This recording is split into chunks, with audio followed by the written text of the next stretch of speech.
Buenas tardes, colegas, ¿cómo están? Les damos la bienvenida a un nuevo encuentro del ciclo de charlas de ALED de este año 2026.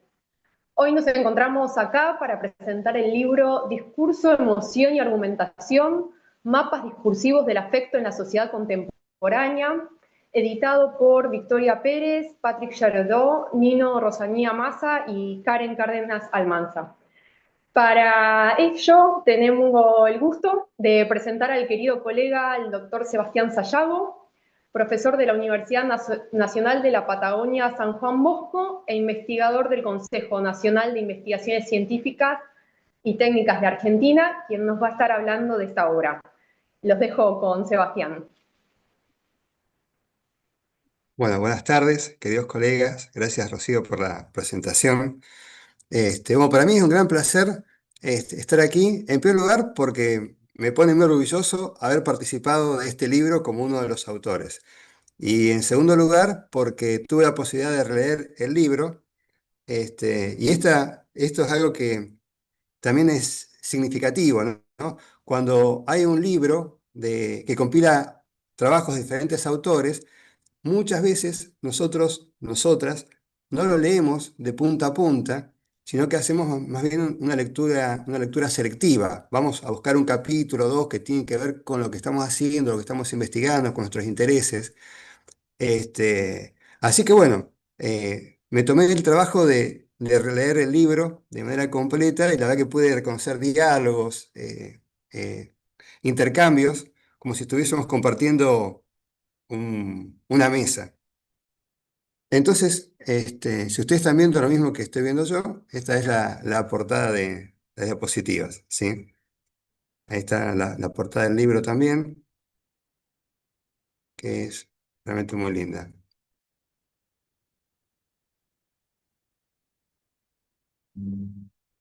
Bien,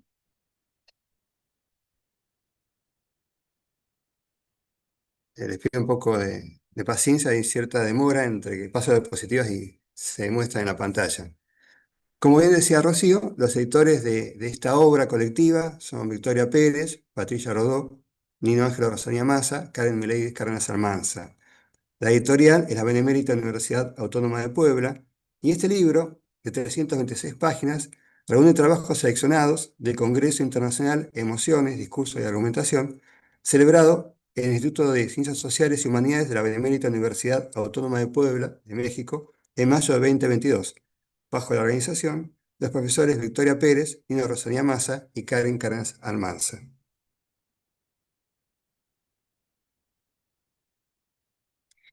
Bien, la obra comienza con un prólogo de la doctora María Laura Pardo, una reconocida y prestigiosa colega en ese discurso de Argentina. Sus trabajos son también muy reconocidos y tomados como referencia. Ella realiza una presentación general de la obra, referenciando las diferentes contribuciones que la constituyen, y plantea algo que va a ser un eje transversal en todas las páginas, que es esta idea de que las emociones ya no son concebidas como algo irracional, lo opuesto a la razón, sino que son un modo también de representar racionalmente lo real. Ella también, como es una practicante entusiasta de análisis crítico del discurso, cierra con una pregunta acerca de la relación entre las emociones y la violencia en nuestra América Latina. Una invitación para investigar por esa vía.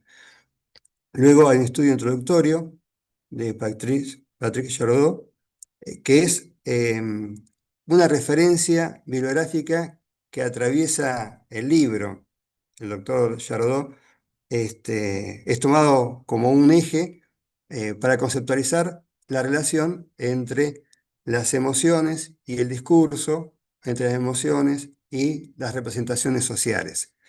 En este libro, el doctor Charodó plantea la diferencia entre la emoción sentida y la emoción expresada, planteando justamente una cuestión que es problemática para el análisis del discurso. ¿Qué es lo que estamos analizando, lo que reconocemos? la emoción tal como es escenificada, puesta en discurso, o la emoción reconstruida que pudo haber experimentado el autor, el emisor del discurso que estamos analizando. También el doctor Giardot plantea la diferencia entre la emoción en presencia y la emoción en ausencia.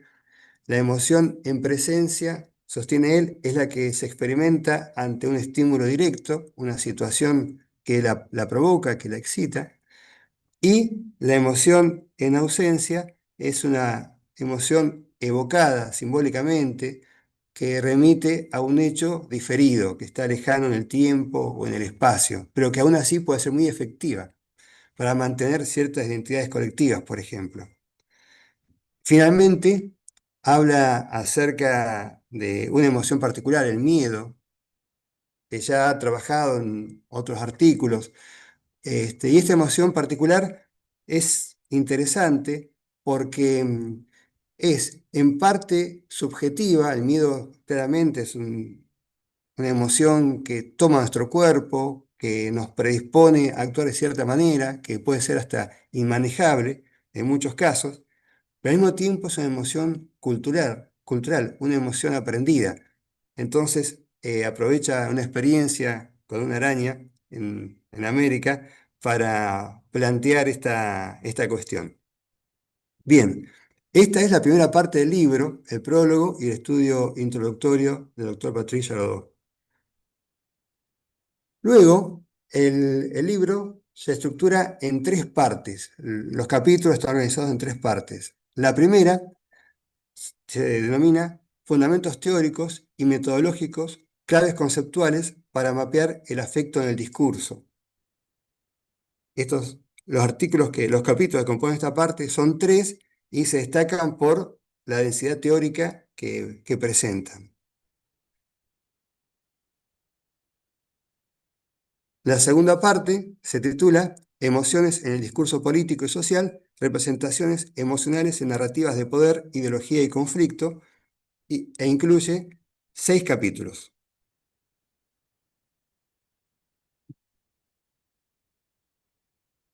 La última parte se titula Emociones en discursos culturales, literarios y subjetivos, dimensiones afectivas de la subjetividad en narrativas artísticas, testimoniales e institucionales. Y está integrada por 3 capítulos, perdón. En total son 12 capítulos los que integran este volumen, más el estudio introductorio del profesor Giardot.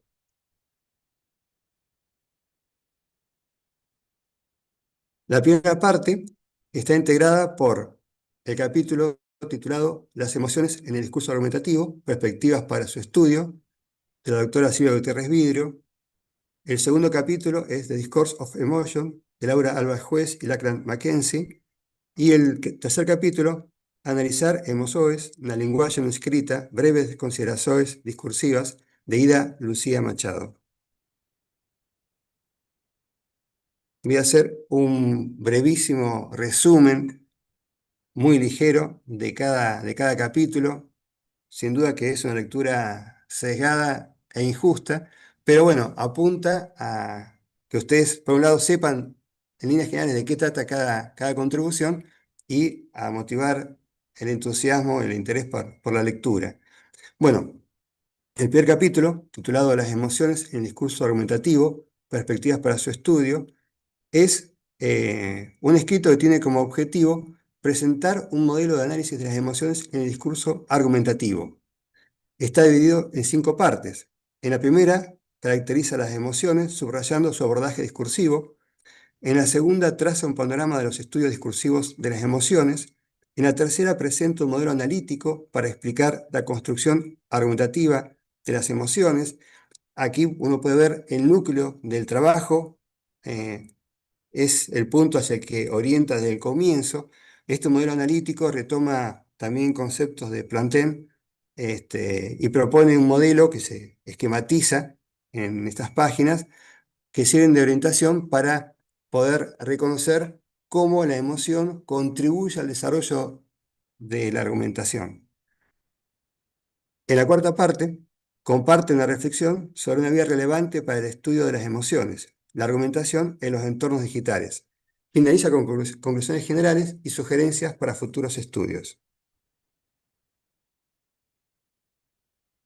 El otro capítulo, The Discourse of Emotion, de la obra de Alba Juez y Lachlan Mackenzie, es el trabajo quizás más ambicioso del libro y se comprende por la trayectoria de los autores. Tiene como objetivo presentar los múltiples aspectos del impacto del afecto humano en el discurso cotidiano.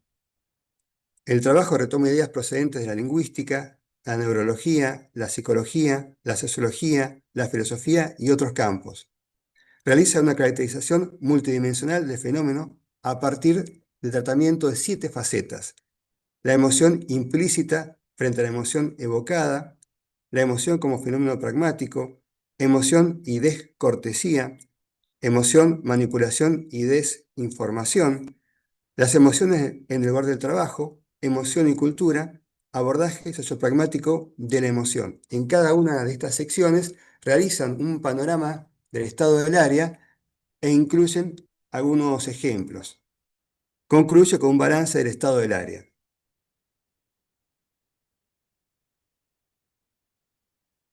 El tercer capítulo, el que cierra esta primera parte, le corresponde a Ida Lucía Machado, se llama Analizar emociones na linguagem escrita, breves consideraciones discursivas. El objetivo es presentar criterios para el análisis de las emociones en el lenguaje escrito. El capítulo primero define el enfoque desde la corriente semiolingüística del análisis del discurso. Luego retoma conceptos provenientes de la neurología, la neuropsiquiatría, la filosofía, la sociología, además de teorizaciones del campo de los estudios de la argumentación.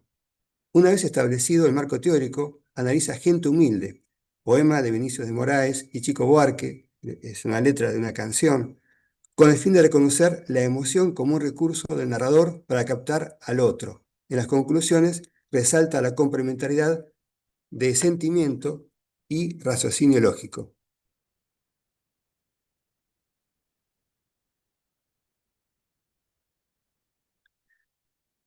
La segunda parte, titulada Emociones en el discurso político y social, representaciones emocionales en narrativas de poder, ideología y conflicto, está integrada por 6 capítulos, como dijimos. Estos capítulos son: no nos mueve el odio, sino el amor a la patria y a sus habitantes, la política de identidad entre ideología y emocionalización, el caso de Morena, de Sabine Flecher, entre lo que se dice y cómo se dice, una mirada lingüístico-discursiva a las emociones en una entrevista, de Victoria Pérez, representaciones discursivas y emociones en una disputa socioambiental en la Patagonia Argentina, de Sebastián Sayago.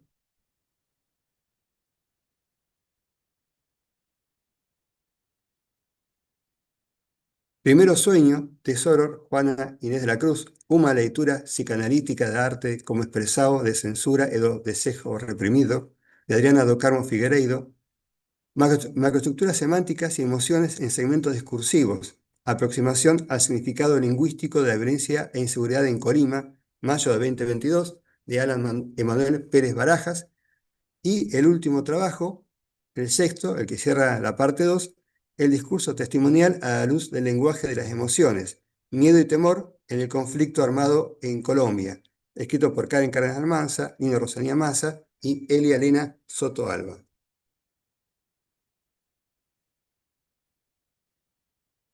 Bien, el primer capítulo no nos mueve el odio, sino el amor a la patria y a sus habitantes, la política de identidad entre ideología y emocionalización, el caso de Morena.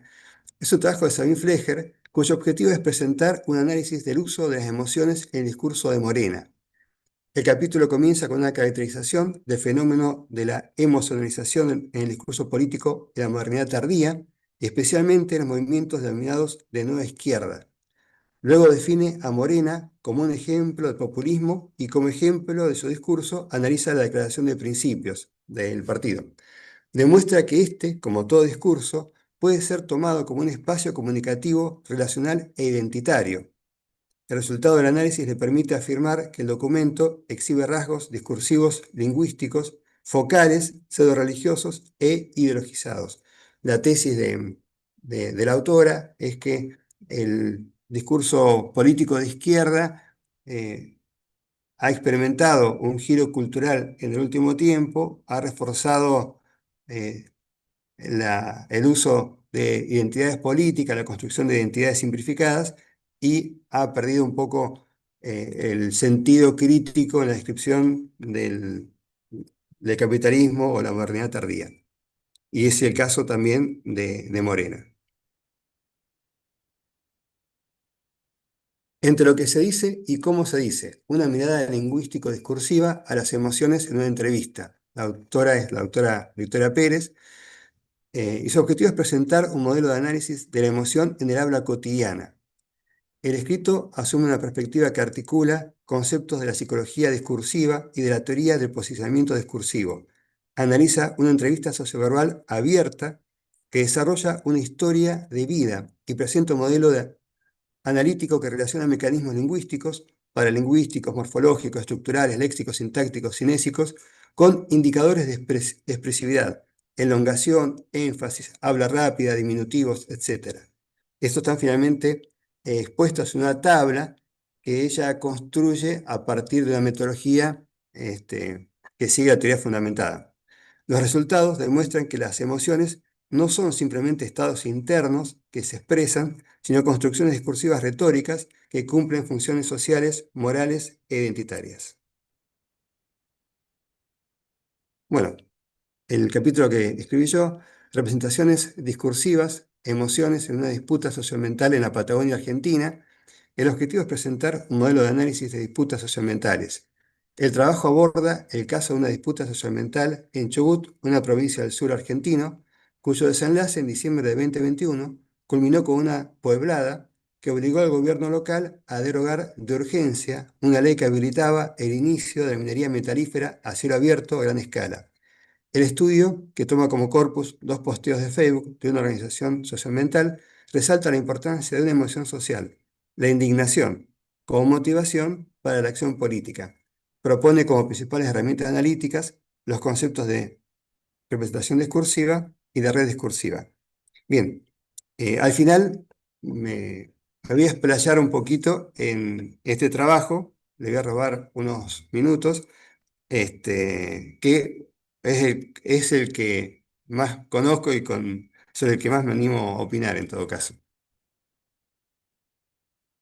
Bien, Primero sueño, de Soror Juana Inés de la Cruz, una lectura psicanalítica, la arte como expresado de censura y de deseos reprimidos, de Adriana do Carmo Figueiredo. El objetivo es exponer un análisis discursivo y psicoanalítico del Primero sueño, poema de Sor Juana Inés de la Cruz. Esta contribución comienza con una caracterización de la obra, tomando en consideración el contexto de la época y el contexto de la vida de Sor Juana Inés, en tanto mujer, poeta y monja del siglo XVII. A la luz de conceptos freudianos, propone el reconocimiento y la interpretación de proyecciones del inconsciente y de operaciones de represión. Explora la idea de que este poema jeroglífico manifiesta también el desencanto barroco, una marca de época que aparece simbolizada en estos versos.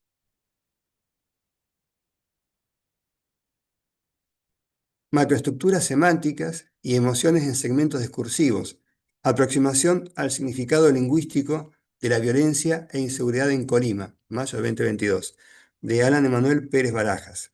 El objetivo es exponer el análisis de la expresión discursiva de emociones en entrevistas a personas afectadas por los procesos de violencia ocurridos en Colima en 2022. El capítulo comienza con una aproximación religiosa, etimológica y lingüístico-discursiva al concepto de violencia. Luego describe los trágicos hechos que tuvieron lugar en esta región de México. Posteriormente presenta la técnica utilizada para dar cuenta de las emociones experimentadas por las personas afectadas, una encuesta electrónica. Para el procesamiento de los datos se recurrió al software Magda y al análisis pragmático discursivo. El resultado permitió reconocer y sistematizar macroestructuras semánticas específicas referidas a la percepción de la violencia.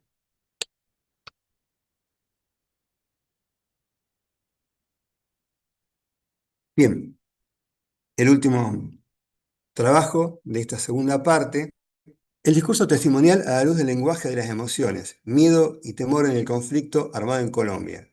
Este capítulo está escrito por Karen Miledis Cárdenas Almanza, Nino Ángelo Rosanía Massa y Elia Elena Soto Alba. El objetivo es exponer el análisis de la función que cumplen las emociones dentro del género testimonial. Este escrito, enmarcado en una investigación de mayor envergadura, comienza con la justificación de la idea de que la emoción no solo está unida a la racionalidad, sino también al lenguaje, ya que es mediante la expresión verbal que es comunicado y sexualmente compartido.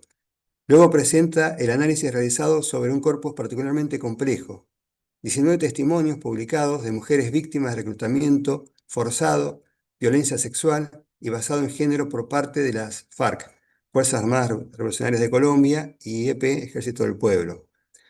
El foco fue puesto en la manifestación del miedo y del temor. El tratamiento de los datos fue mixto. Se complementó el uso del software ANCONC con el análisis lingüístico discursivo. Los resultados permiten reconocer diferentes funciones de ambas emociones, el miedo y el temor, y su relación con una tercera, la tristeza. Bien, la tercera parte, ahora tengo miedo de correr el cartelito. Emociones en discursos culturales, literarios, subjetivos, dimensiones afectivas de la subjetividad en narrativas. Bueno, ahí no veo. Si puedo correrlo. Ahí está. Narrativas artísticas, testimoniales e institucionales. Está constituido por 3 capítulos. Las trampas de la nostalgia, en Cien años de soledad, de Gabriel García Márquez, escrito por Noé Blancas Blancas. El yo enfermo, que resiste a las violencias, el itinerario existencial de las personas con lupus, de Laura Isabel Ati Juárez. Y Emociones y tensiones, subjetividades en el discurso institucional educativo, de Ana Luisa Jiménez Briones. El primer capítulo, Noé Blancas Blancas, tiene como objetivo exponer el análisis de la nostalgia como recurso narrativo en Cien años de soledad, de Gabriel García Márquez. El capítulo inicia con un abordaje etimológico, filosófico y literario de la nostalgia. Luego se centra en la novela de Gabriel García Márquez para analizar la nostalgia como un modo de representar tanto la lógica de las acciones de los personajes como su relación con el mundo mágico en el que participan. El estudio pone el foco en la vida y muerte de Aureliano Buendía, retomando también el desarrollo literario de Macondo en la trayectoria del autor, de García Márquez, y las proyecciones biográficas en la composición de la obra, trazando un paralelo entre Aureliano Buendía y García Márquez. El yo enfermo que resiste a las violencias, el itinerario existencial de las personas con lupus, de Laura Isabel Ati Juárez. El objetivo es exponer un estudio de la reconfiguración identitaria de quienes viven con lupus a través del discurso autobiográfico.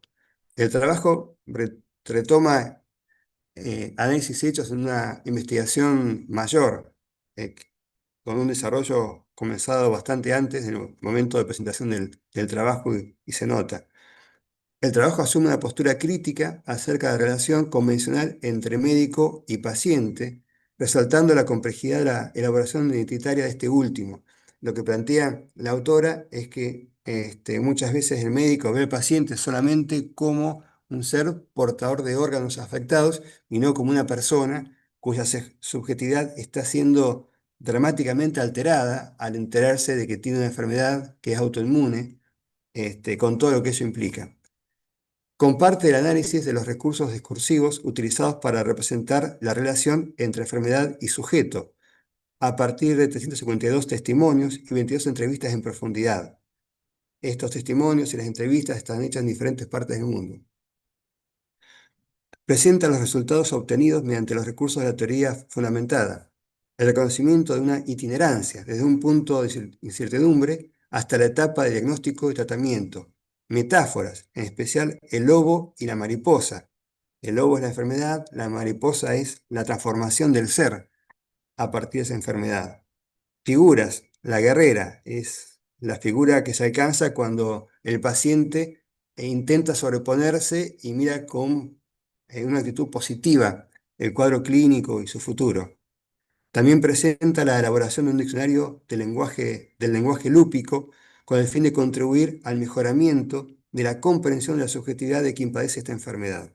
Es decir, intenta hacer un aporte concreto para que la relación de las personas con los pacientes y los médicos con los pacientes mejore.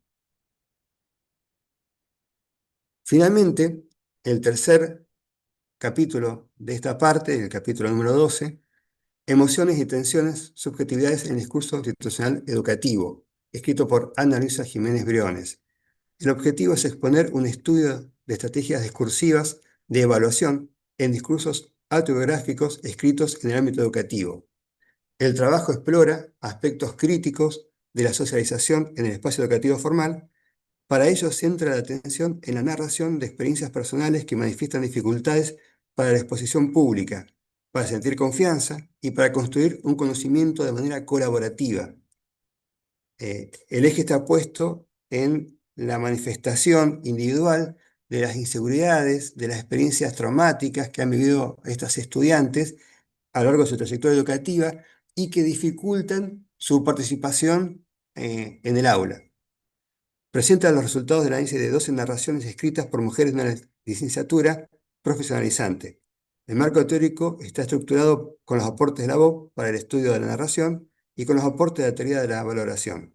Concluye con una reflexión acerca de la constitución de las identidades pedagógicas. Bien, bueno, este fue el recorrido del libro. Pido disculpas a los autores y las autoras por la ligereza de la presentación. El libro realmente es muy interesante. Creo que por un lado se podría decir, un homenaje al doctor Patricia Rodó, porque en casi todos los capítulos se retoman conceptos suyos y trabajos escritos por él. Al mismo tiempo es un estado del área del estudio discursivo de las emociones. Cumple esa función. Y los trabajos abordan problemáticas bastante distintas entre sí, pero al final complementarias. Bien, bueno, yo me voy a tomar el atrevimiento de hablar un poco más de mi trabajo, que espero que no les quite el interés por el libro. Si ustedes ven que mi trabajo es mínimamente interesante, consideren que los demás son mucho más interesantes que mi escrito. Y si mi trabajo no les gusta, piensen que el resto está muy bien y que vale la pena leer el libro pese a todo. Bien, bueno, como ustedes saben, yo analicé un conflicto socioambiental ocurrido en Chubut, que es la provincia en la que yo vivo. Es una provincia del sur de Argentina, una de las pocas provincias que todavía no ha habilitado la megaminería metalífera a cielo abierto a gran escala, o megaminería, que es como se la llama. Esta industria, este tipo de modo extractivo, está bastante cuestionada en Argentina, pero sobre todo en Chubut, que tiene una larga tradición de resistencia. Bien, en dos ocasiones el gobierno de Chubut habilitó la megaminería, pero las dos veces que lo hizo tuvo que derogar la ley, si no pudo ponerla en marcha.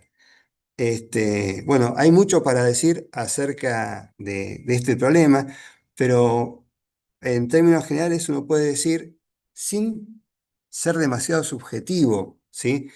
Que la explotación minera en Argentina es un negocio que favorece principalmente a las grandes empresas, a las empresas extranjeras que están en la minería. Por un lado, tiene como efecto la primarización de la economía, se apuesta a exportar bienes naturales no industrializados a las economías centrales, y con un riesgo ambiental muy grande. Pero además, por ley, las empresas mineras dejan a la provincia un máximo, un tope del 3% del valor de boca de pozo de los minerales que ellos mismos declaran. Porque se pueden llevar más minerales. Por ejemplo, declaran oro, pues se llevan oro, pero además del oro hay otros minerales que se llevan junto con el oro, como el molibdeno, que es más caro que el oro. Bueno, eso se lo llevan, digamos, en negro, sin ser declarado. Pero lo que dejan entonces a las provincias es el 3% de lo que declaran, el resto es toda ganancia. Pero además tienen subsidios, tienen ventajas impositivas, y si los minerales se van por puertos patagónicos, se reintegran al 1,5%. Es decir, las provincias básicamente están pagando para que se lleven sus bienes naturales, el oro, la plata, el cobre. Por eso es que las provincias mineras en Argentina tienen un índice de pobreza oficial, medido por INDEC, mayor al medio, ¿sí? O sea, no hay derrame de riqueza. La megaminería es presentada como la solución para los problemas económicos del país, pero en las provincias donde hay megaminería, la verdad que no se ve que haya mayor riqueza, ni que haya industrialización, ni diversificación de la matriz productiva. Al mismo tiempo, a mí me interesa particularmente este conflicto porque veo ahí un cuestionamiento del capitalismo periférico, y también un cuestionamiento de la democracia representativa. Del capitalismo periférico, porque los grupos socioambientales se llaman socioambientales y no solamente ambientales, porque quieren decir que no defienden solamente el ambiente, sino la sociedad. Los grupos socioambientales cuestionan el rol que le asignan al país dentro de la División Internacional del Trabajo, como un país periférico que solamente puede proveer materias primas para que las grandes economías centrales las puedan industrializar. Pero al mismo tiempo, como decía, también cuestiona la democracia representativa. ¿Por qué? Porque estos grupos lo que dicen es que los gobiernos de turno son siempre comprados por los lobbies mineros. Entonces, los diputados y senadores terminan siempre votando leyes que dijeron que no iban a apoyar nunca, que pasa en Argentina y pasó en Chubut en el periodo que yo estoy analizando. Bien, algunos conceptos clave. El concepto de extractivismo, como recién les comentaba, que fue desarrollado por diferentes corrientes teóricas de las ciencias sociales. La mayoría de los estudios se ubican dentro de lo que se denomina ecología política. La ecología política es una rama de las ciencias sociales que agrupa abordajes sociológicos, filosóficos, este, ciencias políticas, de comunicación social, de análisis del discurso, de antropología, que hacen hincapié en que el extractivismo no es solamente una actividad económica, sino que es un modo de vida, define una relación entre la naturaleza y la sociedad, y provoca prácticas de despojo, no solamente prácticas de desposesión del territorio, sino de despojo, porque esa desposesión es violenta. Hay represión, hay desplazamiento, hay muertes. Bien, otro concepto importante es el de redes discursivas. Ahora lo voy a desarrollar un poquito más. Representaciones discursivas, que también es un concepto en el que vengo trabajando hace un tiempo, y la indignación. La indignación, según Jasper, es una emoción moral, muy potente. Bueno, yo acá la analizo asociada a la lucha socioambiental, pero uno la puede reconocer, por ejemplo, nosotros lo estamos viendo en nuestro país en el discurso político. Porque la indignación es una emoción que supone la reacción ante un daño moral, un daño social. Uno responde con indignación cuando percibe que algo está mal hecho, que algo no debería haberse llevado a cabo, que debe ser condenado socialmente. Entonces, el indignado o la indignada, el grupo indignado, tiene siempre un plus para actuar. No digo que tenga cierta impunidad, pero sí tiene cierta dignidad en la acción, porque actúa por indignación. Bueno, ocurre con este movimiento socioambiental en Chubut que responde con indignación ante un gobierno que traicionó el contrato electoral, un gobierno que dijo que no iba a aprobar la megaminería y que la aprueba en una sesión secreta convocada a último momento. Entonces el pueblo reacciona. Pero bueno, como yo les decía, y acá abro un pequeño paréntesis, eh, por ejemplo, nosotros estamos estudiando muchos analistas del discurso en Argentina, estamos estudiando el discurso de ultraderecha, representado por el gobierno libertario que tenemos en este momento, y la virulencia, la agresividad, la hostilidad que ejercita el presidente Javier Milei en su discurso, se basa en podríamos decir, un fundamento emocional, que apela a la indignación. Significa la indignación, y como él es una persona indignada, a partir de esa indignación, monta la furia, el enojo, los insultos. Entonces, bueno, es un hombre indignado y por eso está enojado. Y muchos, en un comienzo, tomaban los insultos y los agravios que él formulaba como una muestra de espontaneidad y de autenticidad. Él está indignado y lo demuestra. Bien, cierro el paréntesis. Este, el corpus, en este trabajo, que forma parte de la investigación que yo estoy llevando a cabo desde hace ya varios años, toma dos posteos de Facebook del colectivo No a la Mina, de Esquel. Es el grupo socioambiental quizás más prestigioso de Argentina, porque tiene una lucha ya de muchos años. También está muy organizado. Un posteo está referido al proyecto de zonificación minera que se aprobó entre gallos y medianoches, o sea, de manera rápida, de manera express por la legislatura. Y el segundo posteo es sobre el concepto de violencia, porque la aprobación del proyecto de zonificación minera provocó una movilización popular muy importante, fue masiva en toda la provincia, que terminó con el incendio de la Casa de Gobierno, e incluso con el incendio de un diario. Entonces, lo que hace este colectivo reflexiona sobre qué es violencia. La violencia que responde el pueblo cuando se siente agraviado y traicionado por el gobierno, o la que perpetra el gobierno cuando traiciona el acuerdo electoral y actúa de acuerdo a intereses espurios. Bien, voy a desarrollar pocos conceptos porque no quiero abusar de su confianza al estar todavía del otro lado de la pantalla. Este, lo que yo observé en esta disputa es que no había un discurso opuesto a otro discurso, sino que eran redes discursivas opuestas. El discurso del lobby minero tenía como diferentes portavoces. Estaba el presidente de la Nación, Alberto Fernández, en su momento, sus ministros de la cartera, también el gobierno de la provincia, los intendentes, los funcionarios de este gobierno, empresarios, algunos sindicalistas. Todos, todos estos funcionarios, todas estas figuras hablaban acerca de la importancia de la minería para desarrollar el país, para que Argentina se inserte en el mundo, porque el mundo quiere lo que nosotros tenemos. Este, bueno, había otra funcionaria de otro gobierno, Patricia Burrich, que dijo, bueno, en Chubut no hay nada más que 1 millón de guanacos. O sea, en la provincia donde yo vivo, ella había solamente 1 millón de guanacos entre la cordillera y el mar. Por eso es que pensaba que acá podía haber minería. Bien.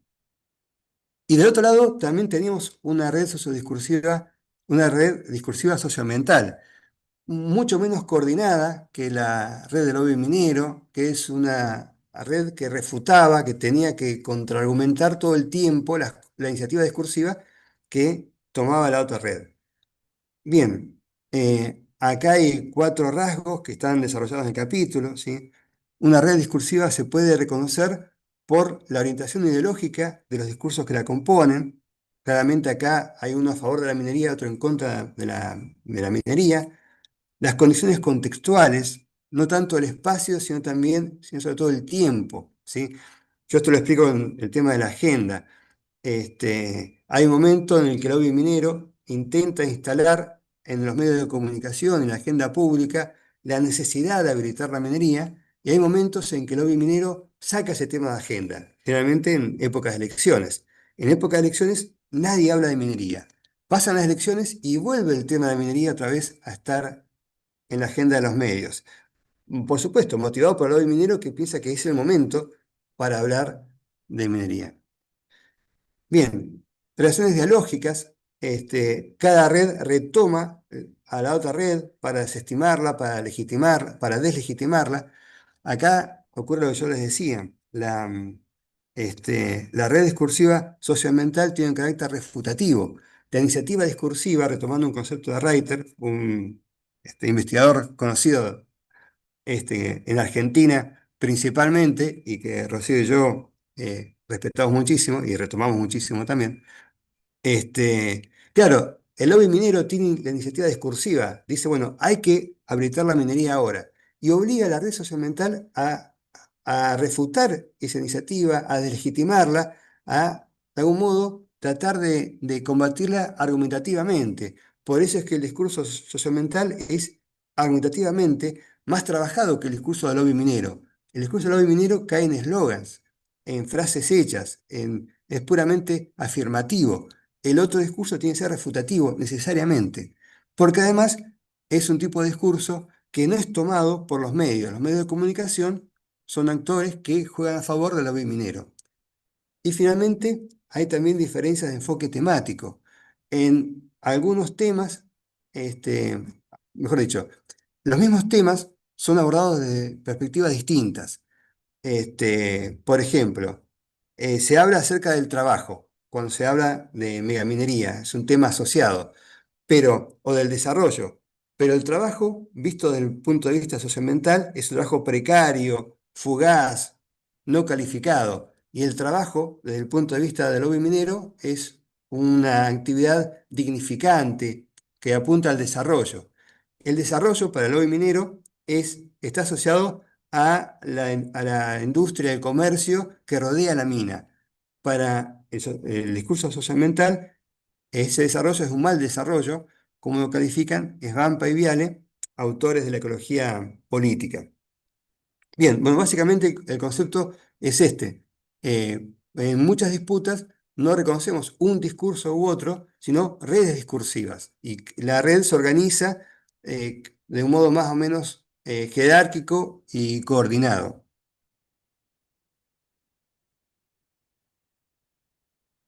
Bueno, otro concepto que yo utilizo en mi trabajo es el de representación discursiva. Yo durante mucho tiempo venía trabajando con el concepto de representación social, tomado de la psicología social, de la corriente de Moscovici. En particular, me interesaba la teoría del núcleo central de Jean-Claude Aubry, que plantea que cada representación tiene un núcleo central y elementos periféricos, pero ese concepto, según cómo lo traje la psicología social, es un constructo sociocognitivo que está en la mente de los integrantes del grupo, como una abstracción compartida. Y lo que nosotros estudiamos en un discurso es la manifestación discursiva de esa representación social. Entonces, esa representación discursiva, esa manifestación discursiva, esa materialización discursiva impone restricciones propias del universo del discurso, contextuales, ¿sí? Y del régimen discursivo. Entonces, fui desarrollando una categoría que integra una dimensión representacional y una dimensión discursiva. Este, la dimensión representacional tiene componentes, conocimiento, creencia, emoción, yo aquí retomo bastante a Jardot también, y estructura, acá retomo a Jean-Claude Aubry. Y tiene también en su manifestación lingüística componentes discursivos, básicamente un componente informativo o descriptivo que responde a la pregunta de qué se habla, qué se representa, qué características tiene, un componente narrativo, cómo se desenvuelve eso en el tiempo, qué fases o etapas puedo reconocer en su desarrollo temporal, y un componente argumentativo, qué causas hay detrás de este fenómeno, qué motivaciones lo rigen, lo impulsan, y finalmente, cuál es la relevancia de esto que se representa para mí, para mi vida, para nuestra realidad. Bien, y yo aplico este modelo al análisis de las representaciones del proyecto de zonificación minera y de violencia en estos dos posteos de Facebook. Después lo hice en otros trabajos con otros textos. Bien, y respecto de la indignación, ya para ir cerrando, este, lo que había ocurrido en Chubut fueron tres actos de gobierno que acicatearon esta emoción social. Un acto de traición realizado por el gobierno, el gobernador de ese momento, Mariano Arcioni, cuando estaba en campaña, se había manifestado, se había mostrado como un candidato que estaba en contra de la megaminería y al poco tiempo de haber ganado las elecciones y haber asumido, contó que estaba en reuniones, en tratativas con empresas mineras para promover una discusión seria del asunto. Y finalmente manda el proyecto a la legislatura y se aprueba en una sesión convocada en horas. Fue así, una sesión convocada en horas. Algo que se suponía que era ilegal, bueno, se hizo y así se aprobó. También un acto de subestimación y de provocación. Cuando el gobernador anuncia en una reunión por Zoom, estamos en época de pandemia, que va a presentar el proyecto de zonificación minera, dice, a mí no me van a detener 500 ruidosos, que era la forma en que se manifestaban, en que se referían al movimiento socioambiental. Eso provocó mucha bronca. Al día siguiente en Esquel hubo una marcha de miles de personas con carteles que decían, no somos 500 ruidosos. Hubo videos, canciones, se replicó por toda la provincia. Cuando se aprueba la ley, la gente sale a manifestarse, sobre todo en Rawson, que es la capital de la provincia, en contra de esa ley y fue fuertemente reprimida. En una noche nefasta, con muchos heridos, balas de goma, persecuciones, gente apaleada, presos, y eso provocó una reacción inmediata. Y finalmente en la calle no fueron 500 ruidosos, sino que fueron 50.000 personas en toda la provincia. El gobierno estuvo a punto de caer, finalmente dijo que retiraba la ley y se aprobó por unanimidad la derogación. Jasper dice, la furia contra la represión estatal, lejos de restringir la protesta, muchas veces puede incitarla. Una de las más profundas satisfacciones de la acción colectiva es una sensación de confianza y capacidad de agencia, un fin que a su vez se convierte en un medio para la acción futura. Eso es algo que ocurría acá y se lo sentía. La gente estaba contenta de ver que las manifestaciones eran masivas, eran muy grandes y cada vez los medios de comunicación tenían que dar cuenta de lo que estaba ocurriendo. Y medios que eran todos, que eran totalmente promineros, pasaron a ser antimineros de la noche a la mañana. Conclusión. El análisis efectuado dio cuenta del uso de una emoción moral, la indignación, como un componente de representaciones discursivas que promovieron la movilización, legitimaron la rebelión popular y justificaron las acciones de violencia pública por parte de los manifestantes. Esta emoción también permitió reforzar una postura colectiva contra la función de la prensa, cuestionando la agenda mediática, contra el gobierno, aliado a las empresas mineras, contra el sistema judicial y contra las fuerzas de seguridad. El discurso del movimiento socioambiental chubutense se configuró así como un instrumento político antisistémico, con gran capacidad persuasiva. No solo cuestionó un proyecto de ley, sino también la legitimidad de la democracia representativa y la lógica del capitalismo extractivista. Bien, muchas gracias por estar de ese lado. Bueno, ahí esperen que la tecnología a mí también me complica, estoy ahí prendiendo el... No sé si ahora me ven. Sí, Bueno, perfecto. muchísimas gracias, Sebastián, por tu presentación. En primer lugar, se nota que es un trabajo muy interesante por la densidad teórica del libro, por los temas que aborda, ¿no? Discurso político, educativo, historias de vida, redes sociales, literatura, entrevistas, testimonios. O sea, la verdad es que es muy interesante el abordaje múltiple del tema de las emociones. Y también es muy interesante tu trabajo, el tema de la megaminería es un problema grave en Argentina, con lo cual, bueno, poder estudiar el discurso de los diferentes actores sociales y cómo se van tejiendo estas redes discursivas. Yo estoy hablando y no sé si se me ve porque vengo con delay, pero bueno, ahí Perfecto, estaba sí. viendo. Bueno, muy interesante. Te felicito a vos, felicito al resto de los autores, a los editores, que por acá estaba Nino. No sé si se había podido conectar algún otro de los editores para contarnos cómo se consigue este libro, si no después prometemos mandar la información a través de las delegaciones. Sé que se publicó en papel, pero quizás sería bueno saber si además se puede conseguir digital para los que estamos en otros países. No sé si alguien quiere hacer alguna consulta a Sebastián, además de dónde conseguir el libro, que ojalá se los podamos responder ahora, si no, en breve compartimos esa información. Pero bueno, si alguien tiene alguna otra pregunta para Sebastián, para su trabajo, creo que no dejaste lugar a dudas. Ah, bueno. Claro. Bueno, entonces en ese caso, sí lamento no poder compartir en este momento la forma de conseguirlo. Ya les digo, fue publicado en papel en México, pero entiendo que la mayor parte de los aquí presentes necesitamos algún otro medio o vernos en el próximo congreso de Aled Discurnet y ahí conseguirlo. Si no hay más comentarios, vuelvo a agradecerle a Sebastián. Les agradezco a todas las personas que estuvieron participando y dando sus opiniones en el chat de YouTube. Y con esto cerramos esta charla de ALED YouTube de este ciclo 2026. Muchísimas gracias.